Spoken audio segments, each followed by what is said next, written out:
Mansarovar paradise में Gemini साहित्य foundation के तत्वाधान में बृहस्पतिवार को गीत संगीत की महफिल है सजी, जिसमें साहित्य की दशा सुधारने और दिशा बदलने के उपायों पर चर्चा की गई। कवि, कवित्री और संगीतकारों ने स्वर्गीय डॉक्टर विश्व अवतार जेमिनी के लिखित गीतों को आवाज दी। एक शाम डॉक्टर जेमिनी के गीतों के नाम कार्यक्रम में मुख्य अतिथि डीएम मानवेंद्र सिंह ने बुद्धिजीवी वर्ण से साहित्य के संवर्धन के लिए प्रयासरत रहने की अपील की। उन्होंने कहा कि साहित्य को हृदय में बसाकर और बचाकर रखें। डॉक्टर महेश दिवाकर ने कहा कि स्वर्गीय जेमिनी की कविताओं में रुपए, छंद और अलंकारों का प्रयोग होने से कविता का नया रूप सामने आया। एमएलसी डॉक्टर जयपाल सिंह व्यस्त ने साहित्य की दशा सुधारने के लिए लेखन पर बोल दिया। फाउंडेशन के संस्थापक अध्यक्ष डॉक्टर काव्य सौरभ जेमिनी ने कहा कि फाउंडेशन पुस्तकों के प्रकाशन के लिए पत्र लेखन के साथ नवोदित रचनाकारों को मंच देगा। इस दौरान MLC Gopal Lajan, doctor Manoj Rastogi, doctor Pankaj Darpan, doctor Vishesh Gupta, professor Harbans Dikshit, Nitin Agarwal, doctor Mohammad Javed, Rajiv Agarwal, Devendra Sharma, Anil Agarwal, Rajesh Rastogi, Pawan Jain आदि लोग मौजूद रहे।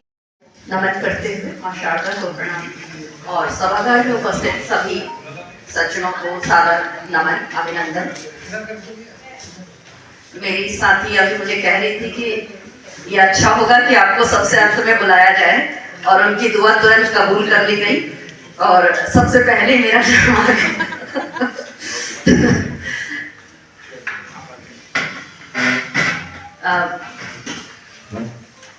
जेमिनी जी का आशीर्वाद मुझे मिला। ये मेरा हमारे बीच में आज यहाँ जेमिनी साहित्य फाउंडेशन में आज जेमिनी साहब की 84वें जन्म दिवस के उपलक्ष्य में इस कार्यक्रम में मंच पर उपस्थित हमारे बीच हमारे जिलाधिकारी महोदय आदरणीय मनदीप सिंह जी, मंच पर हरबंस दीक्षित जी, माननीय विशेष गुप्ता जी, काव्य सौरभ जी और महेश दिवाकर जी और पंकज दर्पण जी मंच का बहुत सुंदर संचालन कर रहे हैं और सभी यहाँ पर मेरे सभी मित्रों, माताओं, बहनों। जेमिनी साहब एक, मैं कहूँगा कि हमारे मार्गदर्शक थे, संरक्षक थे और उन्होंने शिक्षा के क्षेत्र में काम किया, हमेशा मुझे मार्गदर्शन किया। उनकी जो अपेक्षाएं थी कि वो अतीत और वर्तमान के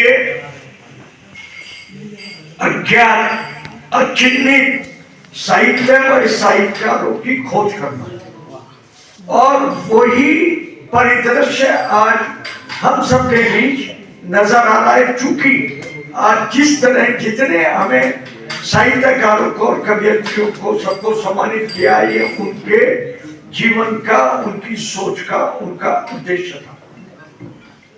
नवोदित साहित्यकारों का मार्गदर्शन, परामर्श और मूल्यांकन। अब भाई नए साहित्यकार तो अब पैदा हो नहीं रहे। आप कहेंगे क्यों? चूंकि अब फेसबुक, व्हाट्सएप का जमाना आ गया।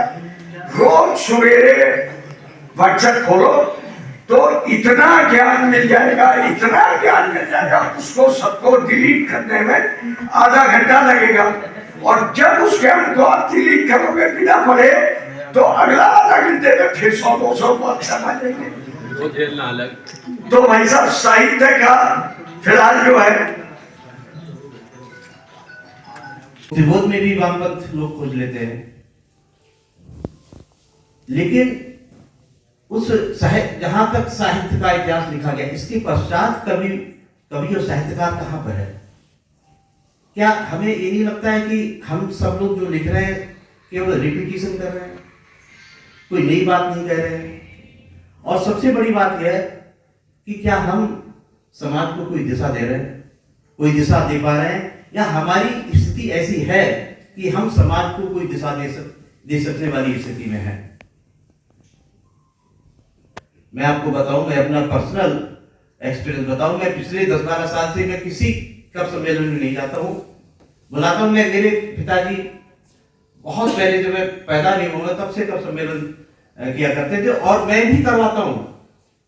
मैं औरैया में बिधुना का रहने वाला हूँ। वहाँ पर मैं हर साल हमारे यहाँ का सम्मेलन होता, कोई हिंदी साहित्य जगत में कोई ऐसा जो मंच के कवि है, तो ऐसा उसमें कोई नहीं वहाँ ना पहुँचा हो। लेकिन मैं पिछले 10 साल से मैं पूरे प्रोग्राम में रहता हूँ, लेकिन जब कब सम्मेलन का नंबर आता तो मैं किसी न किसी बहाने से निकल आता हूँ, क्योंकि मुझे लगता है कि मंच पर जो लोग बोलते हैं, और ठीक है रिपीटिशन तो हो ही रहा है, रामचरितमानस तुलसीदास जी ने लिखी थी, इसके पश्चात हजारों रामचरितमानस, हजारों राम पर महाकाव्य लिख दिए गए, कितने लोगों को। अधिकारी महोदय कुछ ही क्षणों में यहाँ पधारने वाले हैं। हालांकि हम उनकी प्रतीक्षा नहीं करेंगे, कार्यक्रम कुछ ही देर में विधिवत आरंभ कर देंगे और जब भी जिलाधिकारी महोदय आएंगे तो विधिवत उनके शुभ हाथों से कार्यक्रम को आगे गति देंगे।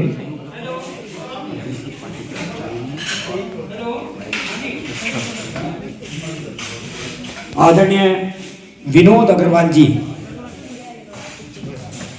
मेरे ख्याल से मुरादाबाद के नहीं, यदि हम समूचे यूपी के महापौरों में देखें, गिनती करें, तो एकमात्र महापौर विनोद अग्रवाल जी आपको मिलेंगे जिसको हर व्यक्ति ये कहने वाला मिलेगा कि ये तो मेरे खास हैं, मेरे भाई हैं, मेरे साथी हैं, और ये भी सबसे उसी प्रेम से मिलते हैं। ये हमारा सौभाग्य है कि हमारे मुरादाबाद नगर के महापौर हमें ऐसे मिले हुए हैं।